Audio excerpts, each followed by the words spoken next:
On this week's edition of the Appalachian Update, Hurricane Florence makes landfall. The Department of Theater and Dance has started rehearsals for the Laramie Project. And athletics celebrates an important milestone in women's sports. All of this and more here on the Appalachian Update.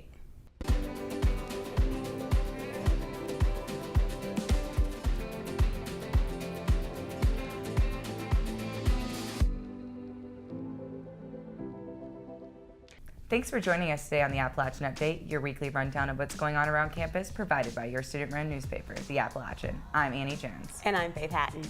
Hurricane Florence made landfall as a Category 1 storm on Thursday morning. Florence hit the high country on Saturday and dropped more than 6 inches of rain. According to the National Oceanic and Atmospheric Administration, the storm caused minor flooding and wet roads. The Henderson Springs LGBT Center is celebrating its 10th anniversary this semester. The center first opened its doors on October 3, 2008. This year, the center will look to recreate Appalachian Allies, a training program for students who are not members of the LGBT community to learn how to offer support. Sanford Commons and Row West Dining Hall introduced new menus this fall for Mountaineer Grill, Habanero's Fresh Cantina, and the Pizzeria. The changes have improved better prices for students, according to food services, and include deals like a $6.50 burrito with unlimited toppings. Menus are also displayed on digital signs, which are eye-catching and more easily edited than previous menus. And now for your arts and entertainment stories. The Department of Theater and Dance has started rehearsals for the Laramie Project. The play was this year's common reading selection and is about the murder of Matthew Shepard, a gay student from the University of Wyoming. The Laramie Project will be performed October 2nd through the 9th in the Valberg Theater.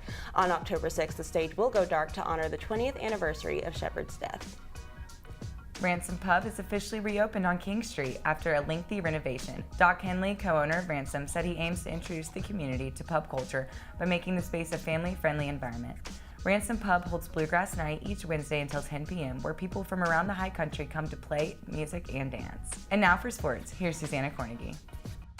Seniors Colin Loy and Felissa Greeley were named men's and women's cross-country runners of the week for the Sun Belt Conference, the 4th time App State has swept both awards since joining the conference in 2014.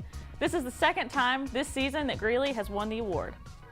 Both volleyball and women's soccer will open up their Sun Belt Conference schedules on Friday, with volleyball headed to take on Georgia Southern at 6:30 p.m. and soccer traveling to take on the Troy Trojans at 8 p.m. So far, the volleyball team has a record of 8-4, winning 4 of their last 5, while soccer has struggled at 3-4-1. The football team will start their home schedule this Saturday against the Gardner-Webb Running Bulldogs. This is the 6th time the two teams will play. App State was victorious in the last meeting in 2017, winning 45-7. This will be the home opener after last week's game against Southern Miss was canceled to complications from Hurricane Florence.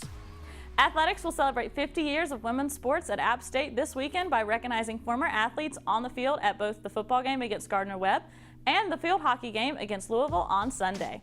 There will also be a ribbon-cutting ceremony at the field hockey game, as well as a dinner hosted by athletics on Friday evening. Thanks, Susanna. Now let's take a look at the week ahead.